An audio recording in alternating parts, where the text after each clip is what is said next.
Hi everyone, this is Sameer.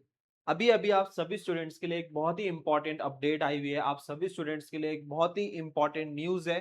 CET cell ने cap round के registrations के डेट एक्सटेंड कर दिए हैं। ये हर साल होता है, ये कोई नई बात नहीं है। अभी जो डेट एक्सटेंड हुए, नया शेड्यूल आया हुआ है। क्या शेड्यूल है, कब आपको ऑप्शन फॉर्म फिलिंग करना है, कब प्रोविजनल मेरिट लिस्ट आएगी, ये सारे डेट्स जो है अब चेंज हो चुके हैं। अभी according to the latest update सारी डेट्स मैं आपको एक्सप्लेन करने वाला हूँ, सारी डेट्स मैं आपको बताने वाला हूँ। अगर अभी तक आपने इस चैनल को सब्सक्राइब नहीं किया होगा तो चैनल को सब्सक्राइब करके रख लीजिए। आप सभी स्टूडेंट्स के लिए सारी अपडेट्स मैं कवर करते रहूंगा, related to CET, related to your admission, और बहुत सारे यूजफुल वीडियोस मैं आप लोगों के लिए प्रोवाइड करते रहूंगा। अभी देखो, आपने सीईटी की वेबसाइट पे आप जब जाओगे, यहाँ पे इंपॉर्टेंट डेट्स पे नई डेट जो है यहाँ पे आ गई। आप लोग देख सकते हो, पहले जो था वो 12 जुलाई तक यहाँ पे रजिस्ट्रेशन डेट्स क्लोज होने वाले थे, बट अभी इसको एक्सटेंड करके 16 ऑफ जुलाई तक का किया गया है। एंड 17 ऑफ जुलाई तक का आप डॉक्यूमेंट वेरिफिकेशन कर सकते हो। ये क्यों किया गया है? क्योंकि हर साल जो है डेट एक्सटेंड होते ही है, और सबसे मेन रीजन ये है कि मुंबई पुणे रीजन में काफी ज्यादा बारिश हुई थी, बहुत लोग टाइम पे रजिस्टर नहीं कर पाए थे। लेकिन ये हर साल होता ही है। डॉक्यूमेंट्स वेरिफिकेशन, इनकम सर्टिफिकेट निकलने के लिए टाइम लगता है, डोमिसाइल बनाने के लिए टाइम लगता है, ये सब डॉक्यूमेंट वगैरह के लिए जो है हर साल हमें टाइम मिलता ही है। और एक इंपॉर्टेंट अपडेट है कि जो भी ओबीसी वाले स्टूडेंट्स है या फिर एससीबीसी स्टूडेंट्स है, अगर उनके पास कास्ट वैलिडिटी सर्टिफिकेट नहीं है और ओनली रिसिप्ट है, तो आप सभी स्टूडेंट्स के पास 6 मंथ का टाइम रहेगा वैलिडिटी सर्टिफिकेट शो करने के लिए। अब उसके बाद जो स्टूडेंट्स की merit list, provisional merit list हमको 15 जुलाई को मिलने वाली थी, अब वो हमें मिलने वाली है 19 ऑफ जुलाई को। देखो यहाँ पे 19 ऑफ जुलाई को हमें प्रोविजनल मेरिट लिस्ट देखने को मिलेगी। अब उसके बाद ग्रीवेंसेस पीरियड जो है 20 तारीख से 22 तारीख तक ग्रीवेंसेस पीरियड होने वाला है। एंड फाइनली जो है 24 ऑफ जुलाई को जो है हमारी फाइनल मेरिट लिस्ट डिक्लेयर की जाएगी। एंड उसके बाद 25 जुलाई से हमारे ऑप्शन फॉर्म फिलिंग, 25 जुलाई को सीट मैट्रिक्स मिलेगा। सीट मैट्रिक्स में हमें यह पता चलेगा कि यस, कौन से कॉलेजेस में कितने ब्रांचेस नए आए हुए हैं, कितने इंटेक कैपेसिटी बढ़ा हुआ है, कौन से कैटेगरी की सीट्स जो है कितनी कॉलेजेस में कितने होते हैं। ये सारी चीजें हमें कब पता चलेगी? 25 ऑफ जुलाई को पता चलेगी।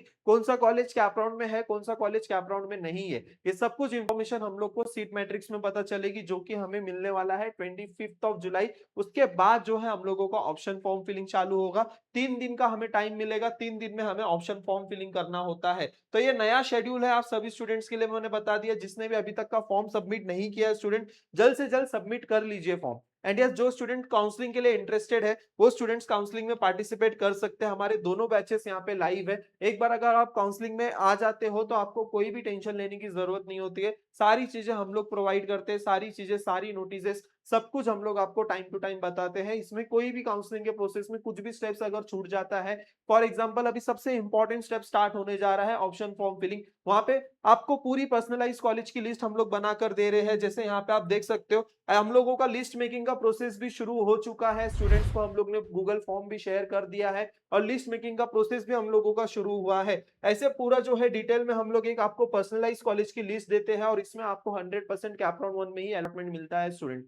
अब ये सारी चीजें, जैसे यहाँ पे आप देखो, ये ऑप्शन फॉर्म फिलिंग कैसे करना होता है। ऑप्शन फॉर्म फिलिंग का जो फॉर्मेट है, यहाँ पे आप देख रहे हो, ये ऑप्शन फॉर्म फिलिंग का फॉर्मेट होता है। प्रेफरेंस नंबर, इंस्टीट्यूट कोड, फिर उसका कॉलेज का नाम, यूनिवर्सिटी, फिर स्टेट लेवल होम यूनिवर्सिटी वो आएगा, और कोर्स नेम आएगा। उसी सेम फॉर्मेट में हम लोग कॉलेज की लिस्ट देते हैं। यहाँ पे अगर आप देखोगे, यहाँ पे सीरियल नंबर मतलब प्रेफरेंस नंबर, इंस्टीट्यूट कोड मतलब कॉलेज कोड, कॉलेज का नाम हो गया, ब्रांच हो गया, लोकेशन हो गया, स्टेटस हो गया। उसी फॉर्मेट में हम लोग एग्जैक्ट जो ऑप्शन फॉर्म फिलिंग में आपको अपलोड करना है, उसी सेम फॉर्मेट में हम लोग कॉलेज की लिस्ट बनाकर देते हैं। और बहुत सारे स्टूडेंट्स के जो कम परसेंटाइल है, उन सभी स्टूडेंट्स को भी अच्छे कॉलेजेस में एडमिशन मिलता है with right strategy, with right college list. और बहुत सारे स्टूडेंट्स के अच्छे परसेंटाइल आने के बावजूद भी अच्छे कॉलेजेस में एडमिशन नहीं मिलता है, जस्ट बिकॉज कि वो सही से प्रेफरेंसेस फिल नहीं करते और अपने परसेंटाइल तक सही रैंक ऑर्डर में नहीं फिल करते। इस वजह से कॉलेजेस अलॉट नहीं होते स्टूडेंट्स।